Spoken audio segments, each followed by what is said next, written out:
اے اللہ، محمد صلی اللہ علیہ وآلہ وسلم اور ان کی آل پر رحمت نازل فرما اور ہمیں ویسی ہی محفوظ ہدایت سے بہرہ مند فرما جیسی اس کی گمراہی مستحکم ہے، اور ہمیں اس کی گمراہی کے مقابلے میں تقوی و پرہیزگاری کا زاد راہ دے، اور اس کی ہلاکت آفرین راہ کے خلاف رشد اور تقوی کے راستے پر لے چل۔ اے اللہ، ہمارے دلوں میں اسے عمل دخل کا موقع نہ دے اور ہمارے پاس کی چیزوں میں اس کے لیے منزل مہیا نہ کر۔ اے اللہ، وہ جس بےہودہ بات کو خوشنما بنا کے ہمیں دکھائے وہ ہمیں پہچنوا دے، اور جب پہچنوا دے تو اس سے ہماری حفاظت بھی فرما، اور ہمیں اس کو فریب دینے کے طور طریقوں میں بصیرت اور اس کے مقابلے میں سر و سامان کی تیاری کی تعلیم دے،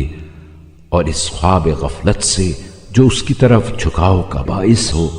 ہوشیار کر دے، اور اپنی توفیق سے اس کے مقابلے میں کامل نصرت عطا فرما۔ بار الہٰ، اس کے اعمال سے ناپسندیدگی کا جذبہ ہمارے دلوں میں بھر دے، اور اس کے ہیلوں کو توڑنے کی توفیق کرامت فرما۔ اے اللہ، رحمت نازل فرما محمد صلی اللہ علیہ وآلہ وسلم اور ان کی آل پر،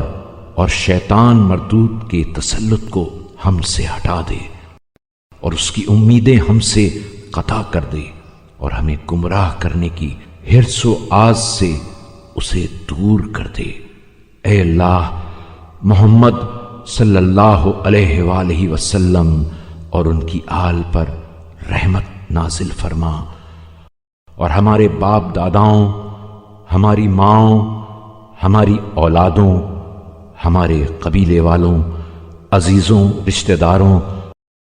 اور ہمسایہ میں رہنے والے مومن مردوں اور مومنہ عورتوں کو اس کے شر سے ایک محکم جگہ حفاظت کرنے والے قلعہ اور روک تھام کرنے والی پناہ میں رکھ،